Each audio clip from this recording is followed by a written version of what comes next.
Hey guys, Lone Wolf 2864.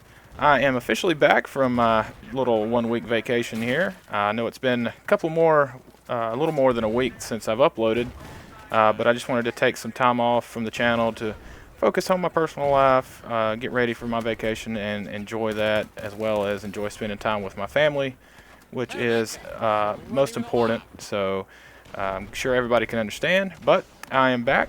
Looking forward to getting back into the swing of things here. Getting back into Battlefield and uploading content for all of you guys to enjoy. But while we're on the topic of vacation, I just wanted to go through some things here that got to experience on my vacation. Starting with, of course, being my first time ever getting on an airplane. Well, I shouldn't say getting on an airplane, actually getting on an airplane that leaves the ground, I guess would be a more descriptive term there.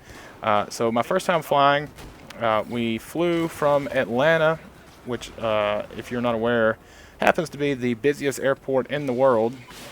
So that was an experience all in itself.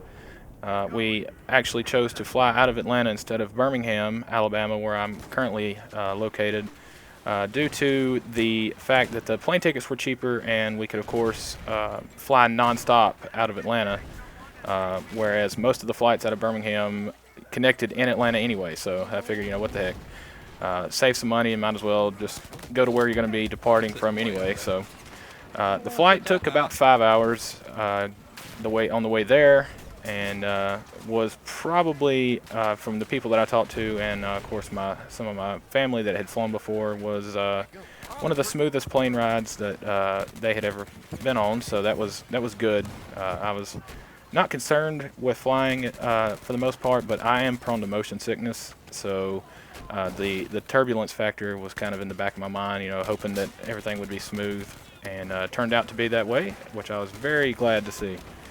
So we landed in Seattle, of course, spent the first 2 nights there, which Seattle, I give it a great review. That it was a very nice, clean town. From the time we spent there, and everybody seemed to be extremely friendly. We rode the light rail from the airport to downtown, to where our hotel was, and picked up a rental car. And just people on the train, people everywhere that we went, all seemed extremely friendly and always helpful if you needed directions and that kind of thing. And as far as the climate up there, I was extremely impressed. Leaving Atlanta, where it was thunderstorms and raining, headed up to the Pacific Northwest, which is notorious for being gloomy and rainy, and everybody is familiar with that, I'm sure. We left Atlanta where it was storming and arrived into Seattle where it was sunny and 80 degrees. So I know that's not the norm for them, but it was actually very, very nice, especially with no humidity. It made a huge difference. So we spent the first 2 nights there. Then the third day we drove across, rode the ferry across to the Olympic Peninsula, and to see some of the sights over in the Olympic National Park. And that was a very, very good experience. I enjoyed that thoroughly.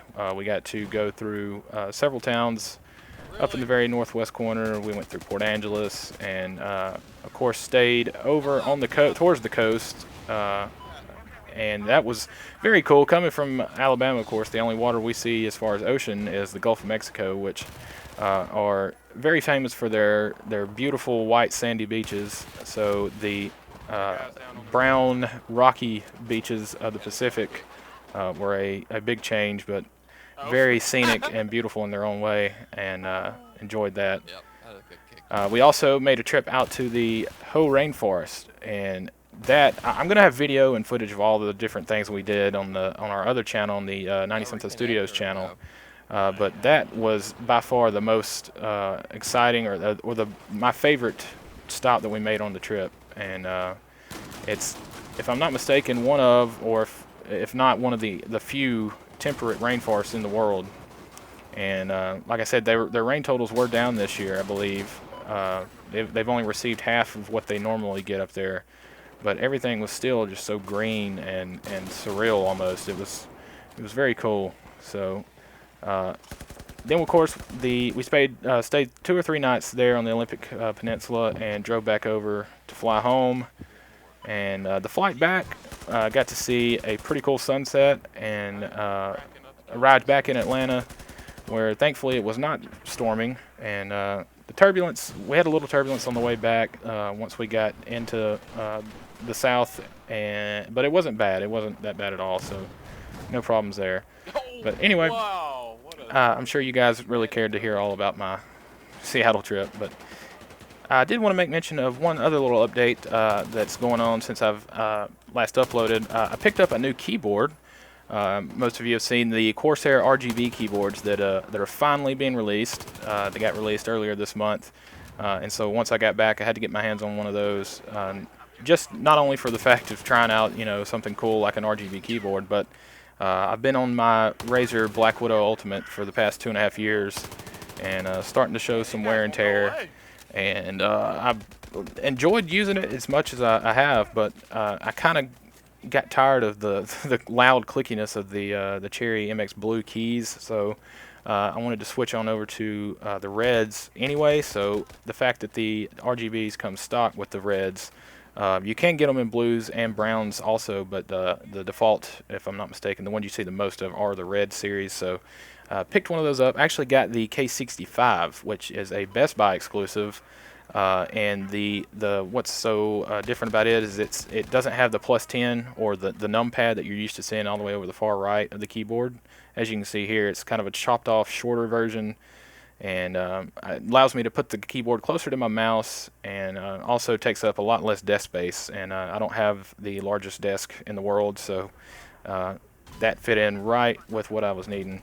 But my impression so far, it's very nice. I have no problems with it, other than the software is a lot more involved than I initially was hoping for or thought. And it seems to be still kind of glitchy, buggy, which is expected, something that's just been released. Unfortunately, now we've come to expect things like that. But the keyboard itself is very nice, very well made. It's aircraft grade aluminum, brushed metal. You get a nice little half handrest, armrest that attaches to the bottom, which did not come with my Razer, so that's extremely nice to see. But the lighting effects, I know that's what everybody's wanting to see, or the big selling point for these keyboards, and probably what everybody's most interested in. But as you can see here, this is my default profile that I created for Battlefield. Got the whole Battlefield orange and blue theme going on with my hotkeys for Battlefield 4 lit up orange, and the rest of them blue.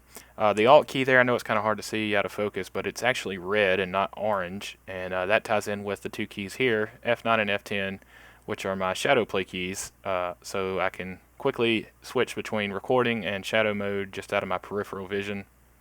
But of course, you can also go all acid trip mode with the rainbow effects here, but I highly doubt anybody's going to use that except for showing it off to their friends, because I don't see myself using that as any kind of tactical profile for a gaming or anything. It'd more so just get on your nerves, seeing that out of the corner of your eye. I think it would be more distracting than anything. But as far as the keyboard itself, I'm loving it. Really enjoy the red switches more than the blues on my old Razer. Back to the topic at hand here. Battlefield 4, as you are all probably aware of by now, the September patch will be coming out here in just a few days, or else it won't be a September patch. So right now, everybody is speculating the 30th of September, which will be next Tuesday, which fits right into what DICE normally goes by as far as their patch releases and updates. Usually are all on a Tuesday, so that being the last day of September seems like the pretty logical choice.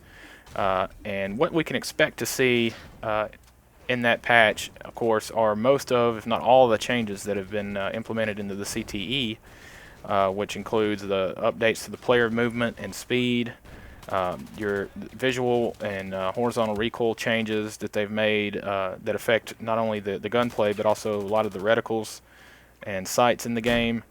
The lower damage model, which I'll give my opinion on that later. I'm not a very big fan of that right now, but that's for a later time. But also just all the visual changes as far as what you can adjust on your screen, the heads-up display, all of the icons. There's so much that you can adjust. You'll be spending a fortune of time just trying to get through all that if you're into it. But So that should be coming out here in just a few days. Like I said, right now we're all assuming the 30th of September. So be on the lookout for that. That should hopefully vitalize the game enough to push it through the rest of its lifespan. Of course, we do have Final Stand coming out here soon, which I'm not expecting that to be part of this patch. I believe that the changes, the gameplay changes and everything are what we're going to see here first, and then of course maybe next month or 1st of November we should expect Final Stand to come out. And speaking of Final Stand, right before we left on our trip, I did get to take part in the beta testing of the Final Stand maps that they had on the CTE, and got gameplay of that, but just like I said, with it being so close to my vacation, I wasn't able to put together anything for you guys to see. But I did get to test and play through each of the 4 maps, and they are definitely a big change as far as the gadgets and the whole theme of the DLC from what we're used to seeing, and that they are using this DLC to tie into Battlefield 2142. And so a lot of futuristic sci-fi type weaponry and vehicles in the DLC. They're all prototypes, of course. It's supposed to be where the 2142 weapons and vehicles were being developed. So you have a lot of prototypes in the hover tank, the pod system, which is really cool. I enjoyed that probably the most, and of course the rail gun and the new SC-42, which thankfully was patched halfway through that test, as it was horribly broken, and would allow you to launch a vehicle out of the universe. It was, just, like I said, extremely broken. But it did offer some hilarious gameplay, and I got plenty of footage of that to put into a future funny moments video. But my overall opinion on the maps, they're all quite large and very open, I would say. The one map that features the pod system is more linear than the other 3, and I believe that one's going to cater to the rush game mode a lot more, and that's something I'm really looking forward to testing out once we get the full release, especially with the changes that they've already made to the rush game mode. I hope to and pray that that'll be one of the maps that are just knocks it out of the ballpark with rush. But anyway, in honor of this weekend being double XP, I'll leave you guys with this little Operation Metro clip here. You know, double XP time, we got to grind out all the points we can, got to use up all those 200 XP boosters that we've had laying around for months and months, and that's what I was doing here. So fortunately I was able to get a back rage off here when the enemy team pushed up a little farther than they were probably aware of, and weren't watching their mini-maps. And there you go. So anyway, appreciate you guys watching my video. Let me know down in the comments what you are looking forward to the most in the September patch, and hopefully we'll have no issues when that's implemented. But anyway, feel free to check out our other channel if you're interested in seeing some videos from my vacation. And as always, hope you guys have a good one, and I'll catch you next time. Thanks.